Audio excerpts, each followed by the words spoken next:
மேஷராசிக்காரர்களுக்கு அலர்ஜி சம்பந்தப்பட்ட சளி சம்பந்தப்பட்ட விஷயத்தில் கவனம். பெருமாள் வழிபாடு உங்கள் வாழ்க்கையை மேன்மைப்படுத்தும், சத்துருக்களிலிருந்து பாதுகாக்கும்.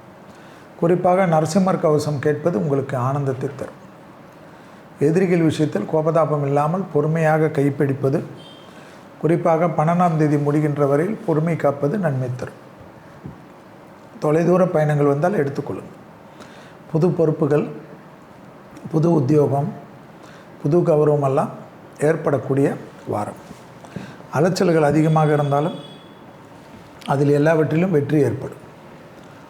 இழுபறியாக இருந்த நிலைமைகள் படிப்படியாக மாறும்.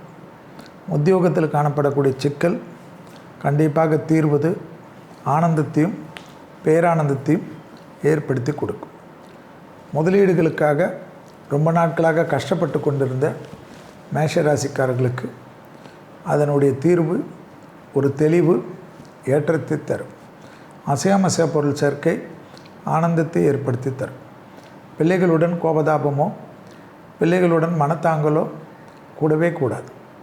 பிள்ளைகள் மேல் ஏதாவது குறை இருந்தாலும் அவர்களை தோளில் சாத்து வைத்து உங்களுக்கு உண்டான குறைகளை பொறுமையாக பேசி களையிறதுக்கு முற்பட வேண்டுமே தவிர ஆவேசப்படுவது இந்த நேரத்தில் கூடாது. அபிராமி அந்தாதியில் இருக்கக்கூடிய வானுதல் கன்னியே என்று சொல்லக்கூடிய 40வது பாடல், 59வது பாடல், 75வது பாடல் சொல்வதோ கேட்பதோ யூடியூப்பிலிருந்து டவுன்லோட் பண்ணி வச்சிங்கன்னா டெய்லி கேளுங்க. ஒன்றுமே ஆகாது. உங்களுக்கு படிக்க வரலன்னா ஏன் படிக்கிறீங்க? நான் தான் கேளுங்கன்னு தானே சொல்கிறேன்.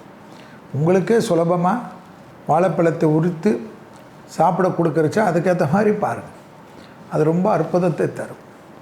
அதே போல் நிலம் வாங்கிறது, வீடு வாங்கிறது, புது தொழில் அமைக்கிறது, அடிமைப்பட்டிருந்த தொழிலிருந்து மாறி தனித்தொழில் தொடங்கிறது, கடை வைக்கிறது, விவசாயம் பண்ணுறது, விவசாயத்தை போய் கற்றுக்கிறது, ஆடு வளர்க்குறது, மாடு வளர்க்குறது என்ற எந்த ஈடுபாடும் மேஷத்துக்கு ஜெயத்தை தரும். யோசிக்காதீங்க அப்படி ஆகுமோ இப்படி ஆகுமோ. தந்தை வழி உறவு, தாய் வழி உறவு தேவையில்லாத உங்கள் மீது குறை சொல்வார்கள். இந்த காதில் வாங்கி அந்த காதில் போட்டு அதில் போய் தர்க்கம் பண்ணி நேரத்தையும் தேகத்தையும் வீணடித்து கொள்ளாது. துணை அல்லது துணைவியார் தாங்கி நிற்பார்கள். காதல் அமைப்பு கைகூடும்.